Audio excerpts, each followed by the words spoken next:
I am Sarah Jenkins, 30, and literally last weekend, my rep as the family's financial backbone? Yeah, it totally backfired. The stability I'd been holding together, pouring every paycheck into their endless emergencies, it blew up into a full-on betrayal at our so-called cozy family dinner. My parents, with their usual smug grins, demanded I hand over my savings for their retirement fund, and when I hesitated, the room went dead silent. "You're so selfish, Sarah," my sister spat, with everyone staring like I just set the table on fire. But here's the tea. Their greed didn't break me, it lit a spark. I'm not just pushing back, I'm about to flip the script and change everything. A quick note. This story is copyrighted by the YouTube channel Guest Stories. Reposting, revoicing, or editing this content without permission constitutes copyright infringement. Thank you for respecting original creative work. Now, back to the story. The night started so normal it almost fooled me. We were at my parents' house, the same dining room where I'd spent years swallowing their backhanded comments. The table was set with Mom's chipped floral plates, the ones she called vintage to sound classy. Dad was carving the overcooked roast, his knife scraping the platter like he was auditioning for a horror flick. My sister Emily scrolled her phone, smirking at some influencer's post, her manicured nails clicking against the screen. I sat across from her, picking at my mashed potatoes, already bracing for the inevitable. "Sarah, you're so quiet," Mom said, her voice syrupy but sharp like a blade dipped in honey. She tilted her head, her pearl earrings catching the light. "Work stressing you out again? You know, you should really find something stable." Stable. The word landed like a slap. I'd been an accountant for 8 years, pulling 6 figures, but to her, it was just numbers stuff.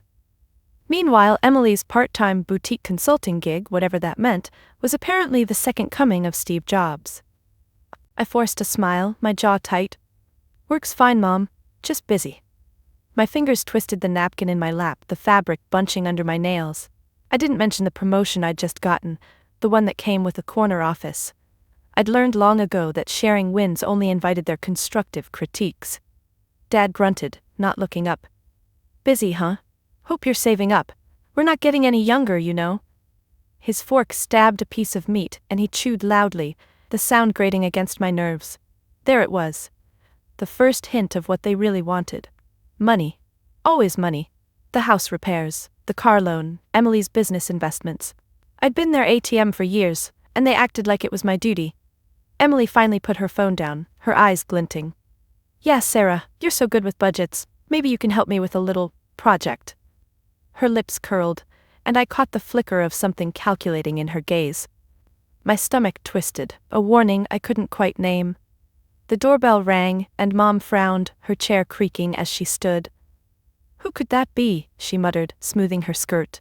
I glanced at my phone, half expecting a work email, but the screen was blank. The air felt heavier now, like the moment before a storm breaks. I shifted in my seat, my foot tapping under the table, unable to shake the feeling that something was about to go very wrong. As Mom shuffled off to answer the door, the room lapsed into that awkward quiet, broken only by the clink of Dad's fork against his plate. Emily leaned back in her chair, crossing her arms, her eyes flicking to me with that familiar mix of boredom and expectation. I stared at my cooling food, the steam curling up like forgotten promises, and my mind drifted back, way back to how we'd gotten here. It wasn't just tonight's tension. It was years of me fading into the background while they shone the spotlight on her. The memories hit me like a slideshow I couldn't pause, each one sharper than the last. I remembered my high school graduation clear as day. I'd busted my ass to be valedictorian, staying up nights with flashcards and coffee, my eyes burning from the screen light. The ceremony was in that stuffy gym, the air thick with sweat and cheap perfume. When they called my name, I walked across the stage, diploma in hand, heart pounding. But back home at the celebration dinner, pizza boxes on the kitchen table, Mom barely glanced up from her magazine. "That's nice, dear," she said, flipping a page, her voice flat. Dad mumbled something about good job while glued to the TV, remote clicking through channels. Emily, though? She'd just gotten her learner's permit that week, and oh boy did they rave. "Our little driver's all grown up," Mom cooed, hugging her tight, the scent of her floral perfume wafting over. Emily preened, twirling the keys like a trophy. I sat there, slicing my pizza into tiny pieces, the cheese stringing out, feeling like an extra in my own life. That night, I cried in my room, pillow muffling the sobs, wondering why my straight A's didn't sparkle like her dumb permit. Fast forward to college. I'd scraped together scholarships and part-time jobs, waitressing at that greasy diner, hands raw from scrubbing plates, to put myself through accounting school. No help from them. They said it was character building. Graduation day again, this time under a big tent on the quad, rain pattering on the canvas. I crossed the stage in my cap and gown, the tassel swinging. Afterward, we met in the parking lot, my robe zipped against the chill. "Congrats," Dad said, patting my shoulder awkwardly, his hand heavy and quick to drop. Mom checked her watch. "We should get going, traffic."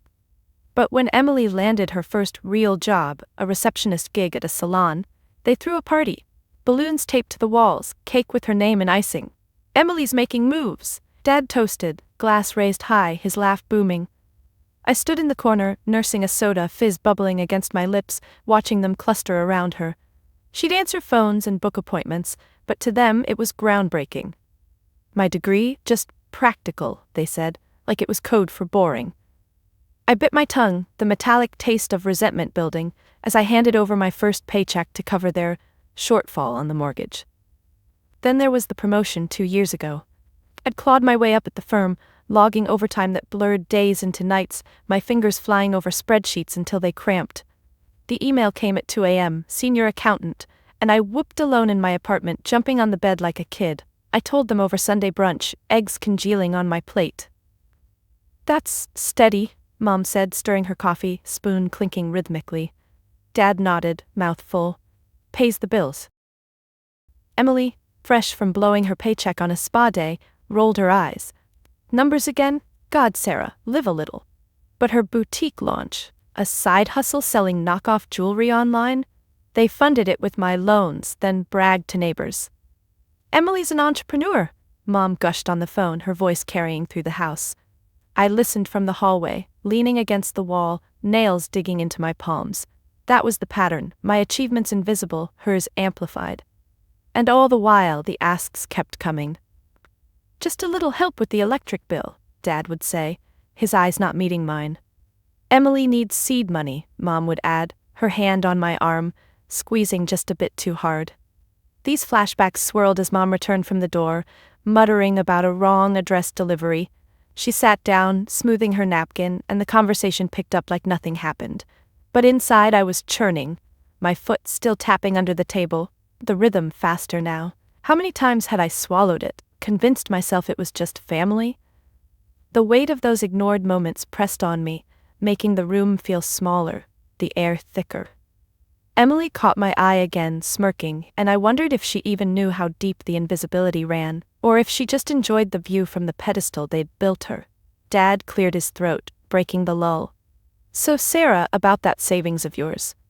His words trailed, but I felt the shift, the real dinner agenda creeping in. My phone buzzed in my pocket then, a vibration against my thigh that made me jump slightly.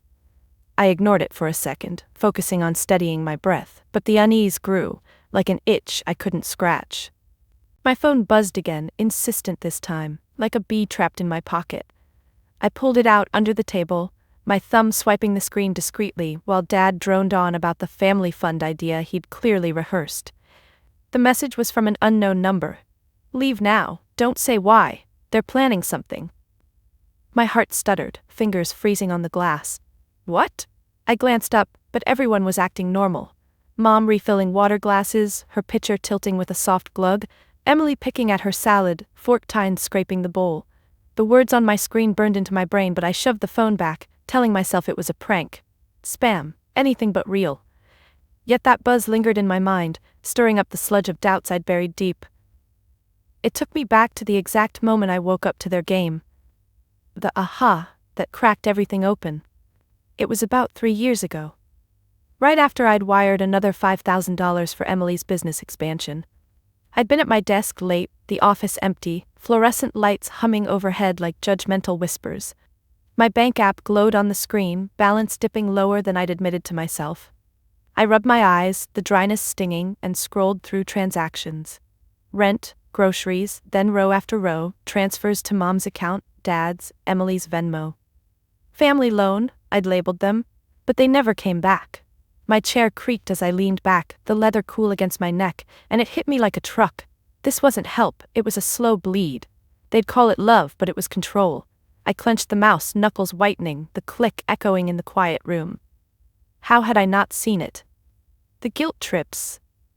We're family, Sarah. The way they'd pivot from praise for Emily to needs only I could fill.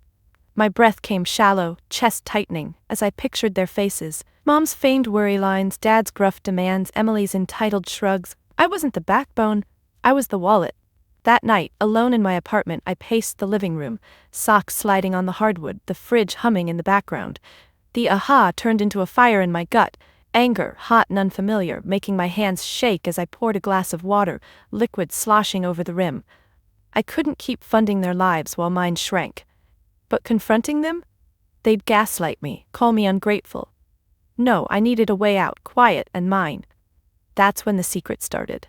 A separate savings account, hidden behind apps and passwords they'd never guess. I sat at my kitchen table, laptop open, the screen's blue light casting shadows on the walls. Fingers flying over keys, I set it up. High yield, automatic transfers from my paycheck, small at first to avoid notice. $50 here, $100 there. My heart raced with each click like I was committing a crime, but it was survival. I imagined their reactions if they knew. Mom's disappointed sigh, Dad's booming, "What about us?" And it fueled me. I wiped sweaty palms on my jeans, the denim rough, and hit confirm. Done, my secret fortress. The struggle kicked in hard after that. Every payday, I'd log in, watching the balance tick up, but it meant sacrifices. No more takeout. I cooked ramen, steam rising from the pot as I stirred with a wooden spoon, the slurps echoing my isolation. Skipping happy hours with coworkers, I'd text excuses, phone screen cracking under my grip from the lies. My apartment felt smaller, walls closing in during sleepless nights, blanket twisted around my legs as I stared at the ceiling fan's lazy spin. Doubt crept in. Was I overreacting? Family helps family, right? But then I'd remember the calls. Emily's whiny, "Just this once, sis," her voice crackling over the line while she shopped in the background. I'd grip the phone tighter, nails biting into my palm, and transfer less to them. More to me. The intense part was the hiding.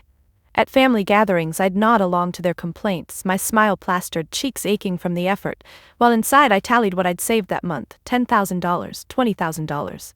It grew. A quiet rebellion. I started investing, stocks, bonds, researching late into the night, eyes straining at charts, coffee mug cooling beside me. Wins felt electric. A stock up 15%, my fist pumping silently, victory in the dark. The massive success came gradually, then all at once. After 2 years, I'd built it to $150,000, enough for a down payment on my own place, security they couldn't touch. But the real win was last month. I funneled some into a side gig, freelance consulting, using my accounting skills for small businesses. It exploded, clients pouring in via word of mouth, emails pinging like fireworks. I landed a big one, a tech startup, fee structure making my head spin. Sitting on my couch, contract signed digitally, my finger hovering before tapping send, I felt a rush, tears pricking my eyes, blurring the screen. This was mine. Hidden. Massive. No more invisibility. I was building an empire in the shadows. The struggle paid off in that autonomy, the weight lifting from my shoulders as I stretched, vertebrae popping. Back at the dinner table, Dad's voice pulled me out. "Sarah, you listening?" His eyebrow arched, knife paused mid-cut. I nodded, but my mind was on that secret, the safety net they'd never suspect. The phone buzzed once more, and this time I checked. "They're going to drug your drink. Get out." My fork clattered to the plate, the sound sharp, drawing stares. Adrenaline surged, my legs tensing under the table, ready to bolt. The clatter of my fork seemed to hang in the air, and all eyes turned to me. Mom's with that practiced worry, Dad's impatient, Emily's amused, like I'd just provided the evening's entertainment. "Sarah," Mom said, setting down her glass with a soft thud, the water rippling inside. "You look pale, indigestion?" I swallowed hard, my throat dry, the cryptic texts pulsing in my mind like a warning siren. "I'm fine," I muttered, but my voice cracked, betraying me. My chair pushed back with a groan against the wood floor, and I stood, knees unsteady, mumbling something about needing the bathroom. As I walked down the hall, my footsteps muffled on the worn carpet, their voices resumed behind me, low murmurs I couldn't make out. I slipped into the powder room, locking the door with a twist that echoed too loudly, and leaned against the sink, the cool edge pressing into my hips. Staring at my reflection in the mirror, cheeks flushed, eyes wide, I tried to steady my breathing. Inhales sharp and shallow. Who sent those messages? And why now? My fingers trembled as I pulled out my phone again, rereading the last one. They're going to drug your drink, get out. Panic clawed at my chest, but beneath it, a thread of something else, validation maybe, for the unease I'd felt all day. My mind spiraled back to earlier that afternoon, the hours leading up to this dinner, when my financial world was hovering on the brink of something huge, and the family gathering loomed like a shadow I couldn't shake. It had started with my morning routine, disrupted by excitement I hadn't felt in years. I'd woken in my apartment, sunlight slanting through the blinds, striping the bedspread. The clock read 10 a.m., late for me, but I'd allowed it after a sleepless night finalizing details. I swung my legs out of bed, feet hitting the cold floorboards, and padded to the kitchen, the scent of yesterday's coffee lingering. Pouring a fresh mug, steam curling up to fog my glasses, but I opened my laptop on the counter, the hinges creaking softly. There it was, the email from the tech startup client, subject line, contract confirmation and next steps. My heart skipped as I clicked, the mouse cursor hovering for a second. They'd signed overnight, digital signatures bold and official, but the real game changer was the retainer. $50,000 up front, with monthly fees that could push my freelance into six figures annually. This wasn't just a gig, it was the pivot point. My hidden savings, now at $200,000 with investments humming along, would get a massive boost. I could quit my day job, go full-time, maybe even hire help. Fingers drumming on the mug, the ceramic warm, I imagined the freedom. No more scraping by after family loans, no more guilt. But it teetered. The payment wasn't wired yet, scheduled for Monday, and until then it felt fragile, like one wrong move could shatter it. I saved the email, archiving it in my wins folder, and closed the laptop with a snap, the sound decisive. Yet as the day wore on, reluctance built like a storm cloud. The annual family dinner, always the first Sunday of the month, a tradition Mom insisted on, was tonight. I stood in front of my closet, doors flung open, hangers clinking as I rifled through clothes. Nothing felt right. I pulled out a simple black dress, holding it up, the fabric soft against my skin, but it reminded me of last year's dinner, when Emily had borrowed $2,000 for a sure thing, investment that vanished. I tossed it on the bed, pile growing, and settled on jeans and a blouse, casual, unassuming, like armor against their judgments. Buttoning the shirt, fingers fumbling the pearls, I caught my reflection in the full-length mirror, posture slumping. Why go? My financial stability was finally solidifying. Why risk their toxicity poisoning it? But habit pulled me, the ingrained family-first mantra they'd drilled in. I brushed my hair, strokes rhythmic but tense, each one unraveling a knot of dread, sensing underlying tension. It was there in the air, electric. Mom had called yesterday, her voice overly cheerful on the voicemail. Can't wait to see you, sweetie, we have some things to discuss. Things. Always code for money. Dad's gruff follow-up text, bring your checkbook. Half joking, but not. Emily's emoji-filled message, sis, need to chat about an opportunity. My stomach had churned reading them, phone screen glaring. I applied makeup, brush swirling in blush, cheeks pinking under the pressure, but my hands shook slightly, smudging the eyeliner. Wipe, retry, the tissue crumpling in my fist.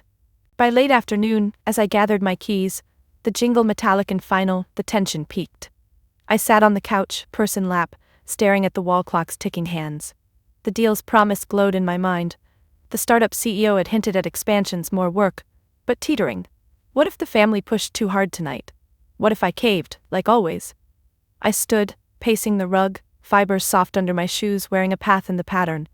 A deep breath, then another, chest rising and falling. I could cancel, feign illness, but guilt twisted, familiar as an old scar. No, I'd go, endure, protect my secret. Grabbing my coat, sleeves whispering as I shrugged it on, I locked the door behind me, the deadbolt thunking into place. In the car, engine humming to life, I gripped the wheel, knuckles pale, and drove, headlights cutting the dusk. The radio played softly, a song about breaking free that made me turn it up, volume knob twisting. Arriving at their house, gravel crunching under tires, I parked, engine clicking off into silence. One last check of my phone, no new emails on the deal, but that unknown number hadn't messaged yet.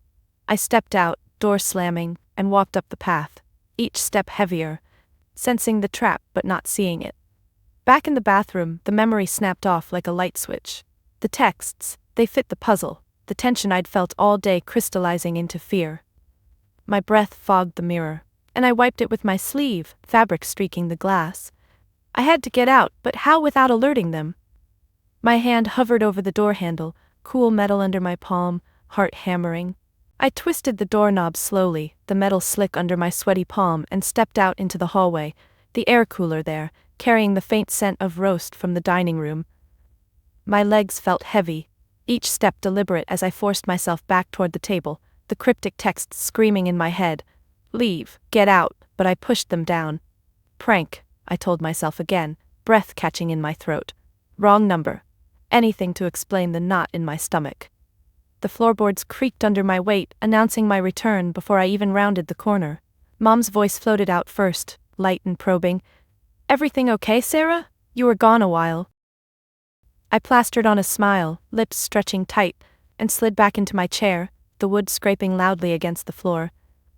Yeah, just needed a moment, I said, avoiding their eyes, focusing instead on folding my napkin precisely in my lap, edges aligning perfectly to steady my hands. Dad grunted, spearing another piece of meat with his fork, the tines piercing the flesh with a soft squelch. Well, now that you're back, let's talk real. Your mom's been worried about the house.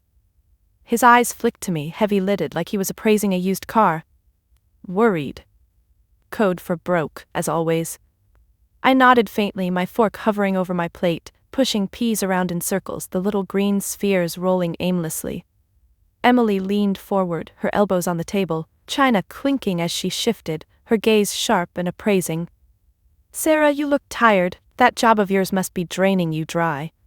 Her tone dripped with false concern, lips curving into a smile that didn't reach her eyes, which darted to my phone peeking from my pocket. Backhanded, as usual, implying I was overworked, unreliable, while she lounged in her consulting world of long lunches and vague emails.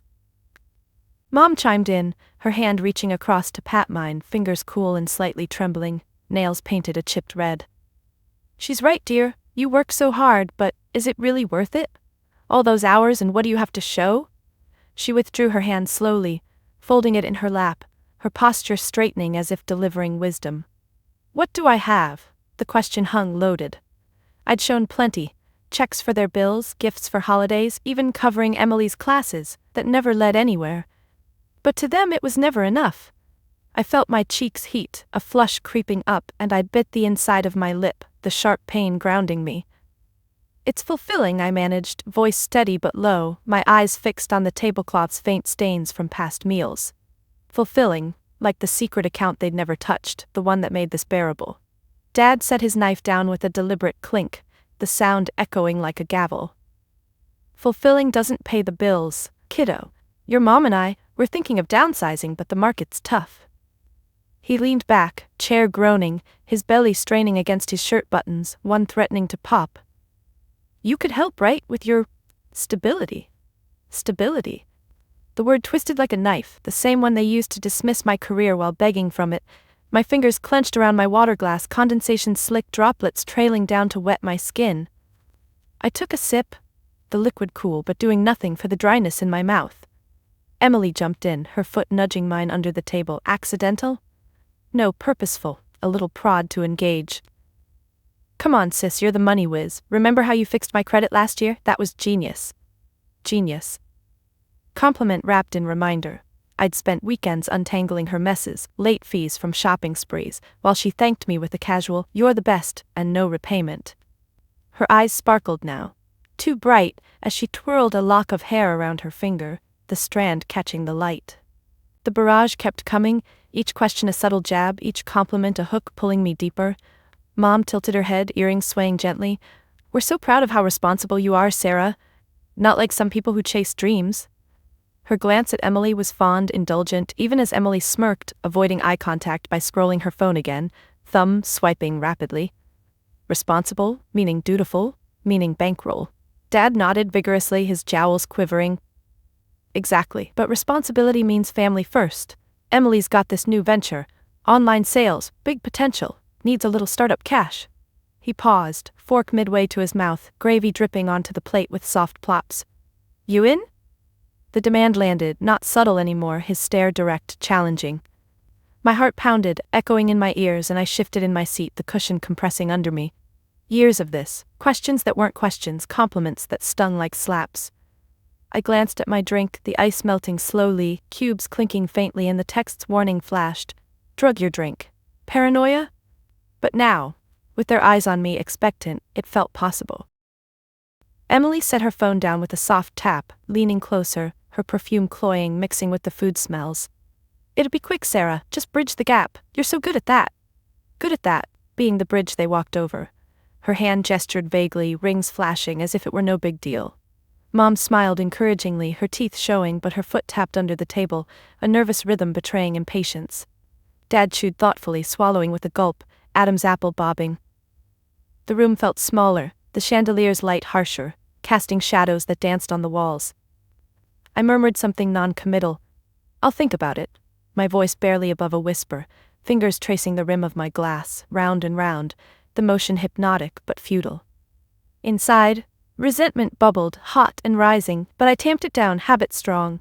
The contempt wrapped in care, it wore me down, each word a micro-cut, bleeding me slowly. As the conversation lulled for a second, Mom stood to clear plates, stacking them with careful clinks, her movements efficient but tense. Dessert soon, she said, but her eyes lingered on me, assessing. The gauntlet wasn't over, it never was. My phone stayed silent now, but the earlier buzzes echoed in my mind, urging escape. Yet here I sat, enduring, the weight of their expectations pressing like hands on my shoulders. Mom carried in the pie from the kitchen, the aroma of cinnamon and apples wafting ahead like a deceptive peace offering, her steps measured and deliberate on the tiled floor. She set it down in the center of the table with a flourish, the dish thudding softly, steam rising in lazy curls that distorted the air. Apple crumb, your favorite, Sarah, she said, her voice warm but edged with something sharper, like she was laying a trap disguised as kindness. I watched her slice it, knife gliding through the crust with a crisp crackle, flakes scattering on the tablecloth. My plate received a generous portion, fork placed neatly beside it, but my appetite had vanished, replaced by a churning nausea that made my stomach clench. The texts lingered in my thoughts. Drug your drink, get out, and I eyed my water glass warily, the liquid still and innocent-looking, ice half melted into slivers. Dad cleared his throat again, a phlegmy rumble that drew attention, his napkin dabbing at his mouth before he folded it precisely, corners aligning. Before we dig in, let's finish that chat, he said, his tone shifting to businesslike, eyes locking on mine with an intensity that pinned me in place. Emily scooted her chair closer, the legs scraping with a short screech, her body language eager now, leaning in as if this were the main event. Yeah, Sarah, about that startup cash, she started, her fingers drumming lightly on the table, nails tapping a restless rhythm. It's not much, just 10 grand to get the inventory rolling. You'd get it back, promise. Promise. The word hung mockingly, her eyes wide and pleading, but I caught the flicker of impatience, the way her jaw tightened when I didn't respond immediately. Mom served herself a small slice, fork piercing the fruit with a soft squish, but she didn't eat, just pushed it around her plate, her gaze flitting between us. It's family, dear. We all pitch in, she added, her voice coaxing, hand gesturing vaguely with the fork, a drop of filling plopping back down. I shifted uncomfortably, my back pressing against the chair's spindles, wood digging into my spine. I can't right now, I said finally, the words tumbling out quieter than intended, my hands clasping in my lap, knuckles whitening as I squeezed. It was the first time I'd said no outright, no hedging, no, maybe later. The room stilled, the only sound the faint tick of the wall clock in the hall, seconds stretching like taffy. Dad's face hardened, brows furrowing deep, his fork clattering to his plate as he leaned forward, elbows planting firmly on the table, making the whole thing wobble slightly. Can't, or won't, he growled, voice low and accusatory, the vein in his forehead pulsing visibly. Emily's drumming stopped abruptly, her hand flattening, palm down, fingers splaying wide. "Sis, come on. After everything we've done for you," she said, her tone wounded but laced with venom, eyes narrowing to slits. Mom sighed dramatically, setting her fork down with a deliberate clink, her chair creaking as she adjusted her posture, sitting taller. "Sarah, we've been patient. But this selfishness, it's tearing us apart. Tearing us apart, like I was the villain for protecting what was mine." My heart raced, thudding against my ribs, and I felt heat prickling my neck, rising to my ears. The escalation came swift then, words piling like stones. Dad slammed his palm on the table, the impact rattling the silverware, pie slices jiggling. "Damn it, girl, we've given you everything, roof, food, support, and now when we need you, you bail?" His face reddened, spittle flecking his lips as he spoke, breath coming in heavy puffs. Emily nodded vigorously, her hair bouncing, crossing her arms tightly, fabric rustling. "Exactly. If you're not gonna help, why even come to these dinners? You're just freeloading off the vibe." The air thickened, charged hue, my breath shallow as I gripped the table edge under the cloth, nails digging into the wood grain. Mom's eyes welled with practiced tears, one escaping to trail down her cheek, which she wiped with a knuckle, sniffling softly. "We didn't want it to come to this, but if you can't be there for us, maybe we need space." Space. The word landed like a punch, but Dad took it further, his voice booming now, echoing off the walls. "That's right, consider yourself cut off, no more invites, no more family. If you won't contribute, you're out." The formal announcement, masked as tough love, but I saw through it, their true intentions gleaming like hidden knives. They weren't just disowning, they were cornering me, pushing for compliance, assuming I'd fold like always. Emily's lips curled into a smug half-smile, quickly hidden behind her hand as she coughed lightly, but her eyes betrayed triumph, gleaming coldly. I sat frozen, the pie cooling untouched, steam gone, the scent now cloying and overpowering. My mind reeled, flashing to the secret account, the freelance deal on the horizon, my lifelines they didn't know about. But here, in this moment, the verdict stung, raw and final, their faces a united front of condemnation. Dad's stare bored into me, unblinking, while Mom dabbed her eyes with her napkin, fabric bunching. Emily reached for her phone, perhaps to text a friend about the drama. Her thumb hovering, the silence stretched, broken only by my ragged breathing, chest heaving subtly. Part of me wanted to scream, expose the years of exploitation, but fear held my tongue, the text's warning echoing. They're planning something. Drugged the drink, had they? My gaze dropped to the glass again, untouched since my return, and paranoia spiked, making my skin crawl. As Dad pushed back his chair, standing with a grunt, hands on hips, the announcement settled like dust. "Think about it, Sarah. Door's open if you change your mind." But it wasn't open, it was a threat, comply or else. The escalation left me reeling, emotions crashing, hurt, anger, a strange relief bubbling under. I nodded numbly, pushing my plate away, the ceramics scraping harshly. My nod hung in the air like a white flag, defeated and limp, as I stared at the congealing pie on my plate, the crumbs scattered like evidence of a meal gone wrong. The scraping of the ceramics still echoed in my ears, a harsh punctuation to their verdict, and I felt the weight of their stares. Dad's triumphant, Mom's performative sorrow, Emily's barely concealed glee. My fingers trembled slightly as I reached for my water glass out of habit, then froze, the text's warning slamming back, "Drug your drink." I set it down untouched, the base clinking softly against the wood, a droplet spilling over the rim and soaking into the tablecloth, darkening the fabric in a slow bloom. The humiliation burned deepest now, a fire in my chest that made breathing hard, each inhale shallow and ragged. "Cut off, out." The words replayed, slicing fresh each time, and I avoided their eyes, focusing on the grain of the table, tracing invisible patterns with my gaze to hold back the tears pricking hot behind my lids. Dad exhaled heavily, his breath whistling through his nose, and leaned back in his chair, the frame creaking under his shift in weight, arms crossing over his chest with finality. "Well, that's that," he muttered, his tone gruff but satisfied, like he'd just closed a deal. Mom dabbed at her eyes again, the napkin now crumpled in her fist, her knuckles white from the grip, and she sniffled once more, the sound wet and exaggerated. Emily picked up her fork finally, spearing a bite of pie with deliberate slowness, the metal tines scraping the plate in a drawn-out screech that set my teeth on edge. She chewed methodically, her jaw working side to side, eyes flicking to me with a mix of pity and superiority, her free hand resting palm up on the table as if waiting for me to hand over something, anything, to make this right. The silence stretched, thick and oppressive, broken only by the distant hum of the refrigerator in the kitchen. A mundane reminder that life went on outside this room of judgment.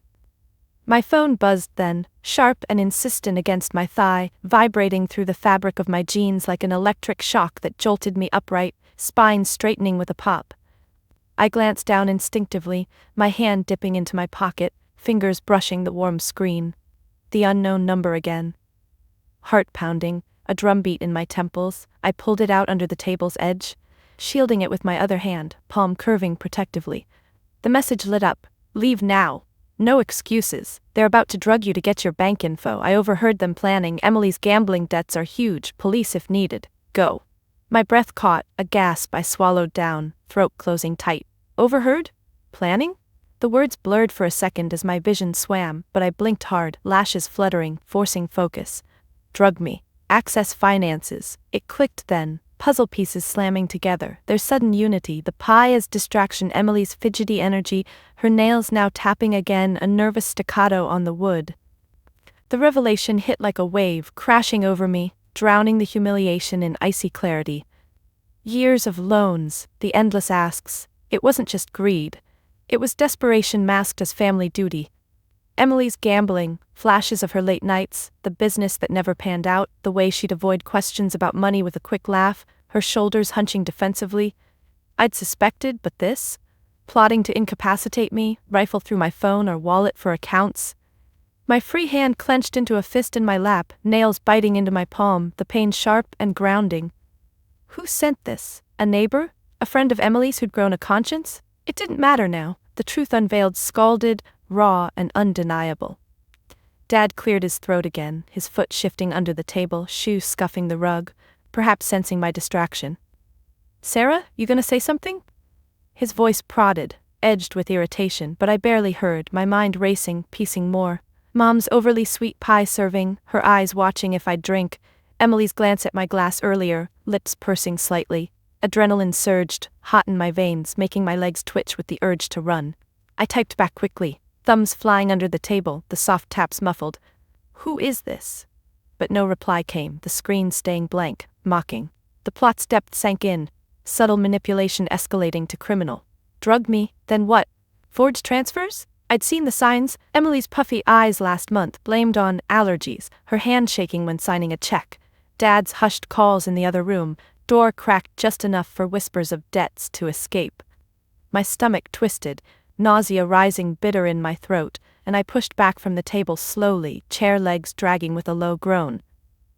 I need to go, I said, voice steadier than I felt, standing on legs that wobbled, knees locking to hold me up. Mom's head snapped up, her napkin dropping to her lap, fabric whispering, Already? But dessert. Her protest trailed, eyes widening slightly, a flicker of alarm crossing her face, quickly masked with a frown. Emily set her fork down with a clatter, leaning forward, her chair tipping slightly. Sis, wait, let's talk this out. Her voice sweetened, hand reaching across, fingers extended like claws, but I stepped back, hip bumping the sideboard, a vase wobbling precariously. Dad rose halfway, his hand slapping the table lightly, palm flat. Sit down, young lady, we're not done.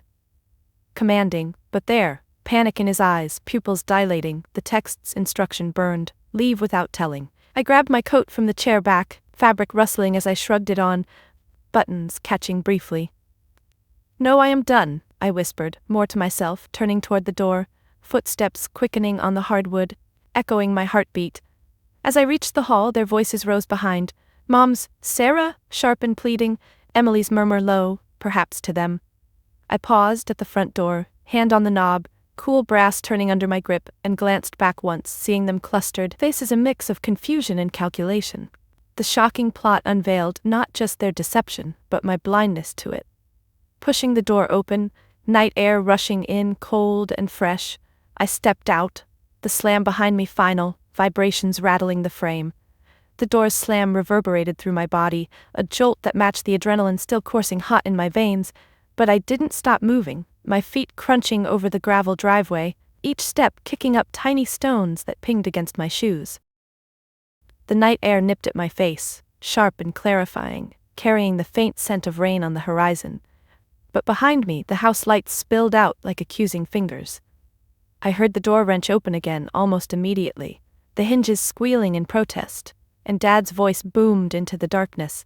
"Sarah, get back here right now!" His heavy footsteps pounded down the porch steps, wood groaning under his weight, and I could picture his face, reddened, jaw set, hands balling into fists at his sides. Mom's softer calls followed, laced with that feigned worry. "Honey, wait, let's not end like this." End like this, as if it were my choice, my tantrum, not their orchestrated betrayal. Emily's voice chimed in last, higher-pitched and urgent. "Sis, come on, you're overreacting." Overreacting. The word fueled me, turning my walk into a stride, keys jingling in my pocket as I fumbled for them, the metal cold and reassuring. I reached my car, hand on the door handle, fingers gripping the smooth chrome, when they caught up. Dad first, his breath coming in puffs that fogged the air, stopping a few feet away with his arms outstretched like he could physically pull me back. "What the hell's gotten into you?" he demanded, his voice cracking slightly, betraying the scramble beneath his bluster, eyes darting as if calculating how to reel me in. Mom hovered behind him, wringing her hands, knuckles pale, her slippers scuffing the gravel as she shifted weight from foot to foot. Emily flanked them, phone clutched in her hand, screen glowing faintly, perhaps ready to text reinforcements or document the drama.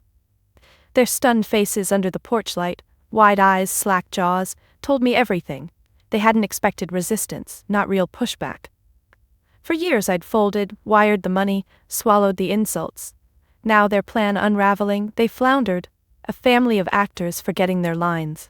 I turned to face them fully, the car door half open behind me, interior light spilling out and casting long shadows across the drive. My heart hammered, but the text's revelation steadied me like armor. Drug me, steal my finances, cover Emily's gambling holes. Calm washed over, cold and precise, as I met Dad's gaze, his chest heaving. "You want to know what's gotten into me?"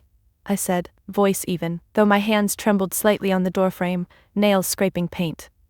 "I know everything. The plan to drug my drink tonight, get my bank details. Emily's debts, gambling, right? How much this time? Enough to plot against your own daughter?" The words hung, sharp as shards, and I watched the color drain from their faces in unison. Dad's arms dropped limp to his sides, fists unclenching, his mouth opening and closing like a fish gasping, no sound emerging at first. Mom gasped, hand flying to her chest, fingers splaying over her heart, her eyes widening to saucers as she stumbled back a step, slippers catching on a stone. "Sarah, that's ridiculous," she stammered, but her voice wavered, pitch rising, and she glanced at Emily, a silent plea that screamed guilt. Emily froze, phone slipping slightly in her grip, the screen tilting toward the ground. "What? No, you're paranoid," she spat, but her eyes flicked away, unable to hold mine, her free hand tugging at her sleeve, fabric bunching under her fingers. A tell I'd ignored for too long. The scramble intensified. Dad recovered first, stepping forward, his boot grinding gravel, voice booming to cover the panic. "Lies! Whoever told you that is full of crap. We're family. We'd never..." But I cut him off, calm still holding, though anger simmered beneath, making my words precise. "Family, you've been bleeding me dry for years. My promotions ignored, my money funneled to Emily's ventures that vanish. And now this, drugging me? For what? To pay off her casino tabs?" I pulled out my phone, holding it up, screen lighting my face, the texts visible if they squinted. "I have proof. Someone warned me. Overheard your little scheme." Mom's tears came then, real or not, streaming down her cheeks as she clutched Dad's arm, nails digging in, her body sagging against him. "We were desperate, Sarah. Emily's in trouble, deep trouble. We thought, just access your savings, temporarily. You're so good with money, you'd understand." Understand. The hypocrisy hit like a slap, their family-first mantra twisting into theft. Emily burst in, voice shrill. "It's not like that. I have a problem, okay? But you're selfish, hoarding while we struggle." Hoarding. My savings built in secret through ramen nights and skipped vacations. I laughed then, a short, bitter sound that echoed off the house, my breath visible in the chill. Selfish? I've paid your bills, covered your messes, but this ends. You're hypocrites, preaching loyalty while plotting betrayal. Dad lunged a step closer, hand raised not to strike but to grab, fingers curling. You ungrateful. But I slid into the car, door slamming shut with a thud that cut him off, locking it with a click. Through the window their faces pressed close, stunned, scrambling, Mom pounding lightly on the glass, palm flat and smearing, tears streaking. Please, Sarah. Emily's phone dropped to the gravel, clattering, as she bent to retrieve it, her movements frantic. I started the engine, the rumble vibrating through the seat, headlights flashing on and bathing them in harsh white, making them shield their eyes, squinting. Backing out, tires crunching, I watched them in the rear view. Dad gesturing wildly, arms flailing, Mom collapsing against him, shoulders shaking, Emily standing apart, frozen, phone clutched like a lifeline. The powerful exit felt like release, the driveway shrinking as I accelerated, their figures diminishing in the mirror until the night swallowed them. Streetlights blurred past, my hand steady on the wheel now, grip loosening as the adrenaline ebbed. Exposing their hypocrisy, calm factual, had shattered their facade, and in that I found strength. No more invisibility. I'd flipped the script. The engine's hum filled the car as I sped down the darkened street, streetlights flashing overhead in rhythmic pulses that matched my erratic heartbeat. The rearview mirror showing only empty road now, their house a distant glow fading away. My hands gripped the wheel tighter, knuckles aching from the pressure, but the confrontation's echo lingered. Dad's flailing arms, Mom's streaming tears, Emily's dropped phone, like a scene from a bad dream I couldn't shake. The hypocrisy I'd exposed felt like a raw wound, stinging with each breath, but beneath it, a fragile relief bloomed. I'd walked away. No more pretending.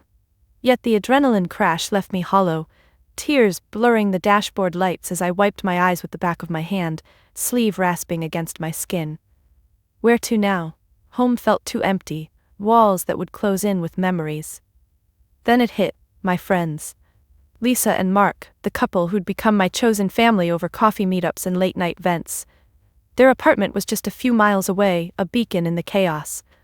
I turned the wheel sharply at the next intersection, tires squealing faintly on the pavement, and headed there, the GPS voice calm and directive in contrast to my turmoil.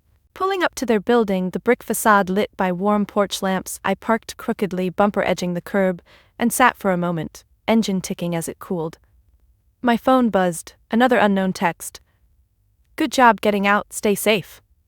I stared at it, thumb hovering, but no reply came when I typed, "Who are you?"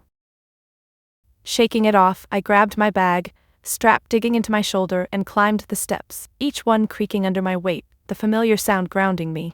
Knocking softly, knuckles rapping the wood, I heard muffled voices inside, then footsteps approaching. Lisa opened the door, her curly hair tousled from what looked like a cozy evening in, eyes widening at my disheveled state, red-rimmed eyes, rumpled coat. "Sarah? What's wrong?" she said, voice soft with concern, pulling me into a hug before I could answer, her arms warm and enveloping, the scent of chamomile tea clinging to her sweater. Mark appeared behind her, Wiz pausing mid-step with a mug in hand, steam curling up, his brow furrowing as he set it down on the hall table with a soft clunk. Come in, he urged, stepping aside, his hand gesturing welcomingly, fingers splayed. I stumbled over the threshold, door clicking shut behind me, and the warmth of their living room enveloped me. Soft lamplight casting golden hues on bookshelves crammed with novels, a blanket draped over the couch where they'd clearly been nestled. It was the antithesis of the dinner, no tension humming in the air, no calculating stares, just genuine care. Lisa guided me to the couch, her hand on my back, gentle pressure steering me, and I sank into the cushions, fabric yielding softly, a sigh escaping my lips as the weight of the night pressed down. "Tell us everything," Mark said, settling into the armchair across, leaning forward with elbows on knees, his gaze steady and attentive, no judgment flickering. Lisa perched beside me, tucking her legs under her, the couch shifting slightly, and handed me a throw pillow, which I clutched to my chest, fingers kneading the soft fringe. Haltingly at first, words tumbling out between sniffles, I recounted the dinner. The condescending jabs turning to disownment, the cryptic texts unveiling the plot. "They were going to drug me," I whispered, voice cracking, tears spilling anew as I described Dad's booming demands, Mom's fake sobs, Emily's smug deflections. My hands gestured wildly, mimicking their scramble, the pillow slipping to my lap. Lisa's eyes widened, hand covering her mouth, fingers pressing white against her lips, while Mark's jaw clenched, a muscle ticking visibly, his fist tightening on the armrest. "That's insane," Lisa breathed, scooting closer, her arm draping over my shoulders, pulling me in, her warmth seeping through my coat. "But you got out, you're safe." Safe, the word landed soft, a balm against the toxicity I'd fled. Mark stood abruptly, pacing a few steps on the rug, fibers muffling his footfalls, then knelt in front of me, taking my hands in his, palms rough from his carpentry work but gentle.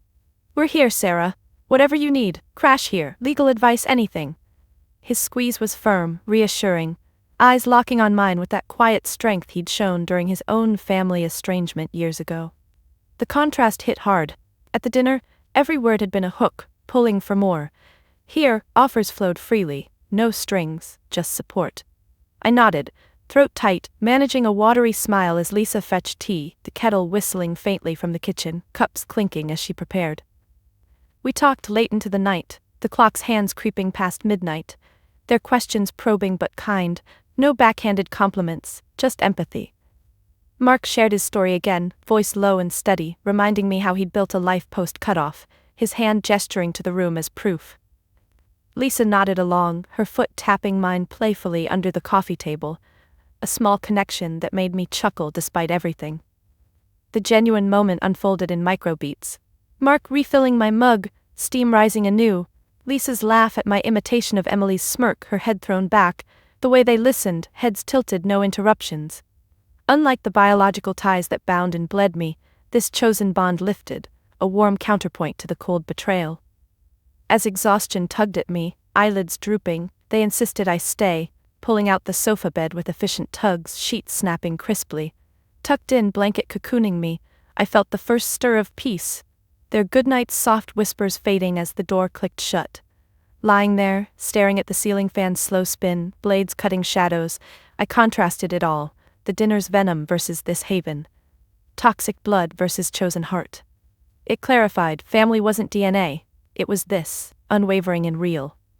The ceiling fan's blades continued their lazy whirl above me, slicing through the dim light from the hallway that seeped under the door, casting faint, moving shadows across the sofa bed's sheets.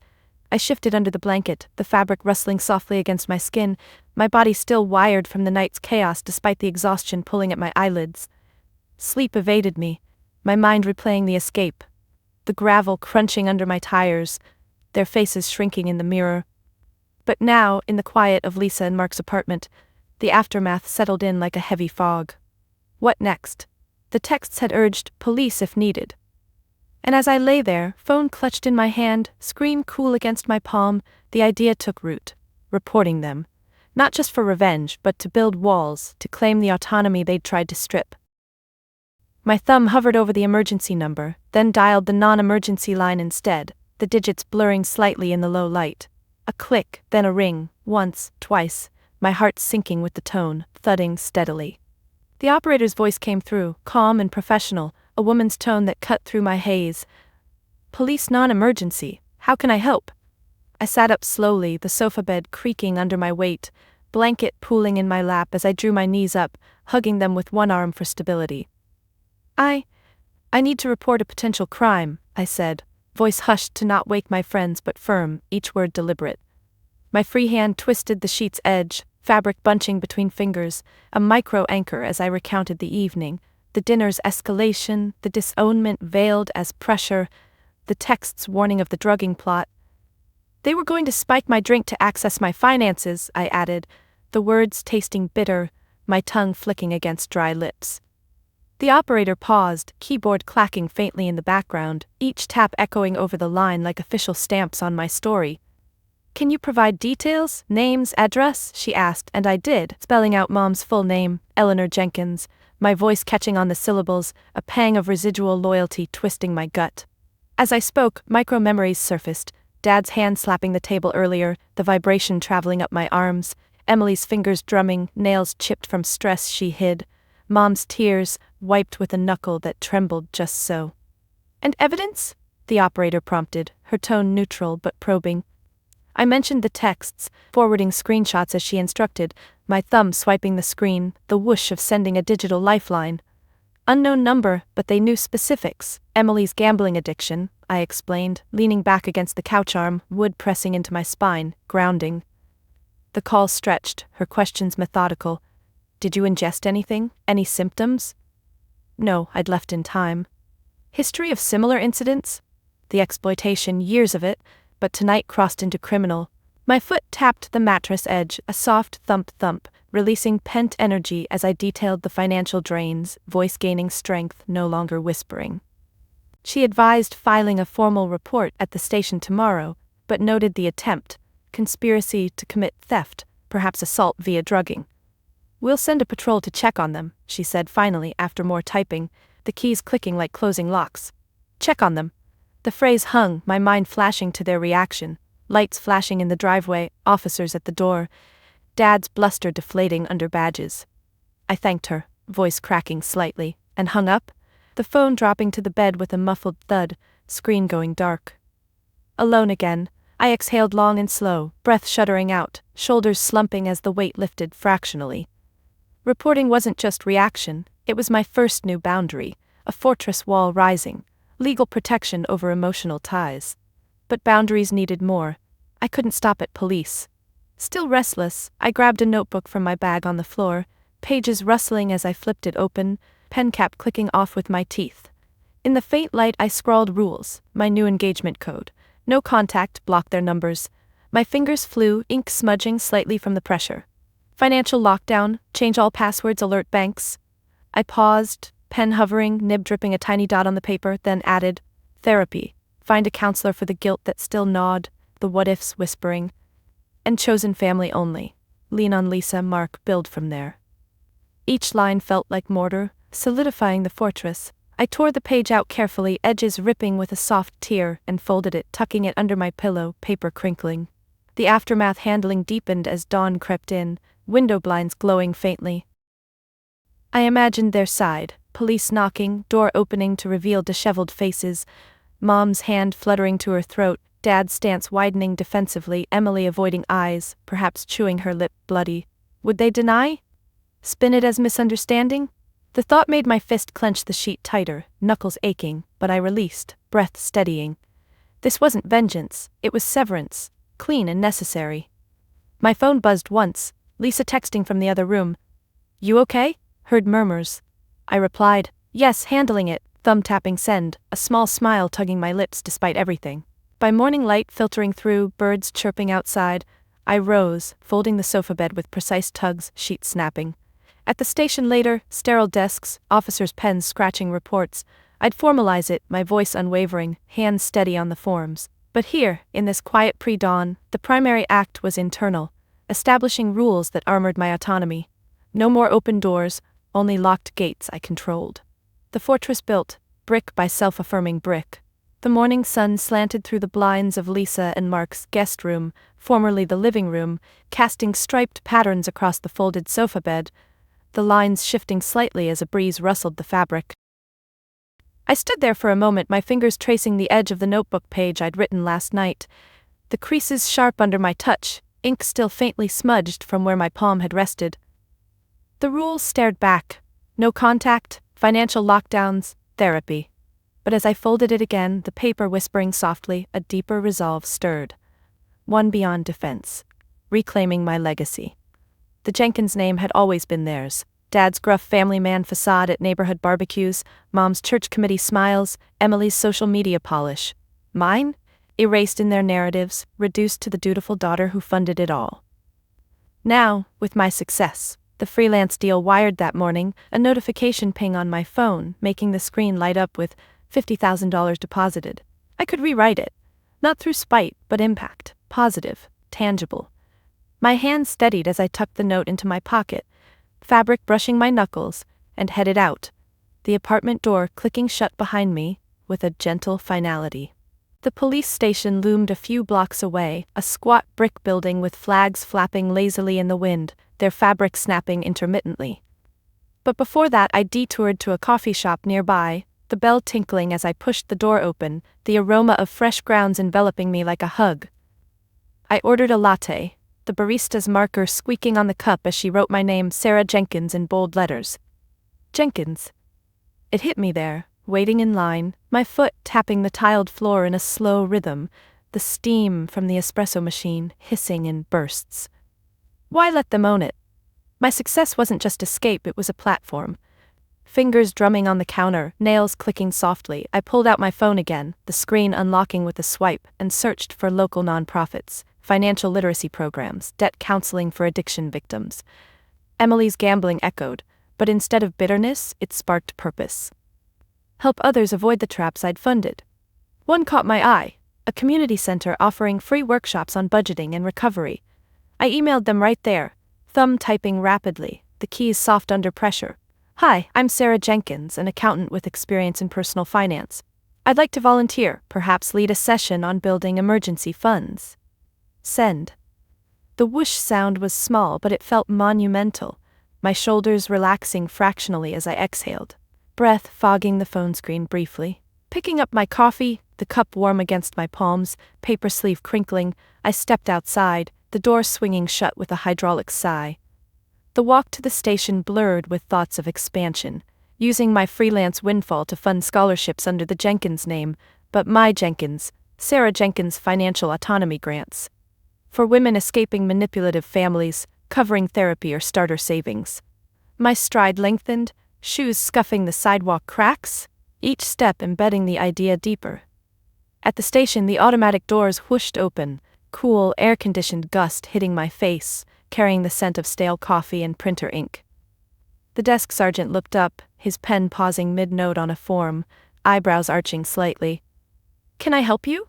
he asked, voice gravelly from years on the job, chair swiveling with a faint squeak as he turned. I approached the counter, hands resting on the cool laminate, fingers spreading flat to steady myself, and recounted the night again. The plot, the texts, the history of exploitation. My voice held steady this time, no cracks, as I handed over my phone for screenshots, the device sliding across with a soft scrape. He nodded throughout, jotting notes, the pen nib scratching paper in quick bursts, his eyes flicking up occasionally, assessing but kind. "We'll investigate," he said finally, leaning back, the chair protesting with a groan, and handed me a case number on a slip, edges slightly curled. "Might involve fraud if they accessed anything before." Fraud.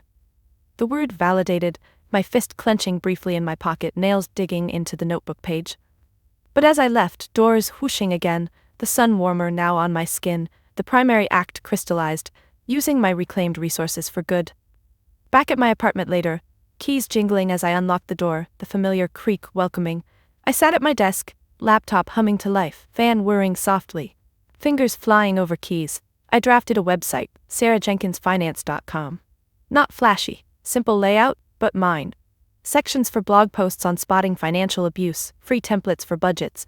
My mouse clicked through designs, cursor hovering before selecting a clean font, the letters forming Jenkins' Legacy Initiative. Legacy. Theirs had been deception, mine would be empowerment. Pouring the $50,000 into it felt electric. Allocating chunks, $10,000 for web development, cursor dragging sliders on banking apps, $20,000 seed for grants, transfers confirming with beeps. I imagined recipients, a young woman like me, fingers trembling as she opens her first independent account. The mouse wheel scrolled through stock tickers, investing the rest wisely, graphs rising in green lines. Emails poured in, the nonprofit replying enthusiastically, "We'd love to have you next week." My reply was swift, attachments of sample slides clicking into place. Micro movements built it, printing flyers at the local shop, the machine humming as pages ejected, warm and inked, pinning them at community boards, thumbtacks pressing in with satisfying thunks. Each act reclaimed the name, Jenkins, as synonym for strength, not exploitation. By evening, as the sun dipped, casting orange hues through my window, blinds rattling gently, I stood back, surveying the screen's glow. The impact rippled outward. One workshop could change a life, reclaim a legacy. My hand rested on the desk, wood smooth, pulse steady. No longer invisible, I was authoring the story, positive waves from my success washing away their stains. My hand lingered on the desk a moment longer, the wood's grain rough under my fingertips, worn from years of late nights and hurried notes before I pushed back my chair, the legs scraping softly against the hardwood floor in a familiar drag. The screen's glow dimmed as I closed the laptop with a gentle click, the hinges sighing shut, sealing in the drafts of my new initiatives, the website, the grants, the workshops that bore my name, not as a burden, but as a banner. Evening light filtered through the window now, softer than before, painting the room in hues of amber and gold, dust motes dancing lazily in the beams like tiny celebrants. I stood slowly, joints popping faintly from the hours seated, and wandered to the kitchen, my socks whispering over the cool tiles. Pouring a glass of water from the faucet, the stream gurgling into the cup, I leaned against the counter, the edge pressing into my lower back, and stared out at the city skyline. Buildings silhouetted against the fading sun, lights beginning to flicker on like awakening stars. The reflection crept in then, unbidden but inevitable. As I sipped the water, the liquid cool and tracing a path down my throat, quenching a thirst deeper than physical. It started with a single thought: why had it taken so long? The betrayal at dinner, the cryptic texts shattering the illusion, those were catalysts, yes, but the true shift was internal, a quiet unraveling of the worth I'd tethered to their approval. I set the glass down with a soft clink on the granite, droplets condensing on the sides and pooling at the base, and closed my eyes, breath steadying into a rhythm, inhale, hold, exhale, that I'd learned from a mindfulness app during those secret saving nights. Images flashed, Mom's backhanded praise, her hand patting mine with fingers that always withdrew too soon. Dad's grunts of acknowledgement, his eyes never quite meeting mine as he pocketed my checks. Emily's smirks, her nails tapping expectantly while she scrolled past my achievements. Each memory stung, but now in this solitary space, they softened, edges blurring like old photographs left in the sun. My worth, is it in the balances I'd built, the deals I'd closed? Partly, but as I opened my eyes again, the skyline sharpening into focus, the realization deepened. It was always internal, a core flame they'd tried to dim but never extinguish. I traced a finger through the condensation on the glass, drawing absent loops that dripped down, erasing themselves. Years of invisibility had taught me resilience, not through their neglect, but despite it. The aha of my secret account, the freelance explosion, they were manifestations of that inner strength, not its source. A smile tugged at my lips, small and private, as I straightened, shoulders rolling back with a subtle crack. Peace settled then, not triumphant, but serene. Like the calm after a storm when the air clears and birds resume their calls outside the window, faint tweets piercing the quiet. I walked to the living room, settling into the armchair, the cushions yielding with a soft whoosh, and pulled a throw blanket over my lap, fibers warm and familiar. The phone lay silent on the side table, no frantic calls from them, blocked numbers ensuring the quiet, and in that absence, validation bloomed. Not from reports or grants, but from the simple act of choosing myself. My hand rested on my chest, feeling the steady heartbeat beneath, each thump a reminder: I am enough. The exploitation, the plot, they were their failures, not mine. Tears pricked, warm and unbidden, but I let them fall, trailing down my cheeks without wipe, evaporating in the room's gentle warmth. True peace wasn't erasing the past, it was integrating it, a foundation for this new life of autonomy. As night fully descended, stars pricking the sky visible through the glass, I breathed deeply, chest expanding fully for what felt like the first time. The reflection crystallized. My worth is internal, unstealable, and in embracing that, I'd found a peace profound and lasting. No more chasing shadows, I was the light. The days blurred into a rhythm after that, one where the sting of betrayal faded like an old bruise, replaced by the quiet hum of purpose. Morning started with coffee steaming in my mug, the bitter warmth grounding me as I reviewed grant applications, fingers scrolling through stories that mirrored my own. Women breaking free from financial chains, their words raw and resonant on the screen. The workshops became my anchor, standing before a room of eager faces, markers squeaking on the whiteboard as I outlined budgets, my voice steady, no longer laced with doubt. Your worth isn't in what you give away, I'd say, pausing to meet eyes, the click of my pointer echoing. It's in what you build for yourself. Nods rippled through, a few hands jotting notes, pens scratching paper, And in those moments, the Jenkins legacy transformed, not a tainted inheritance but a force for good. Evenings brought reflection, curled on the couch with a book, pages turning softly under my thumb, or calls with Lisa and Mark, their laughter crackling over the line like warmth against the chill of memory. The police investigation hummed in the background, statements taken, evidence reviewed, but it no longer consumed me. It was closure, not obsession. Emily's addiction surfaced publicly, whispers from mutual acquaintances, but pity replaced anger, a soft exhale as I wished her well from afar. My finances flourished, investments ticking up in green on my app, but the real wealth was internal.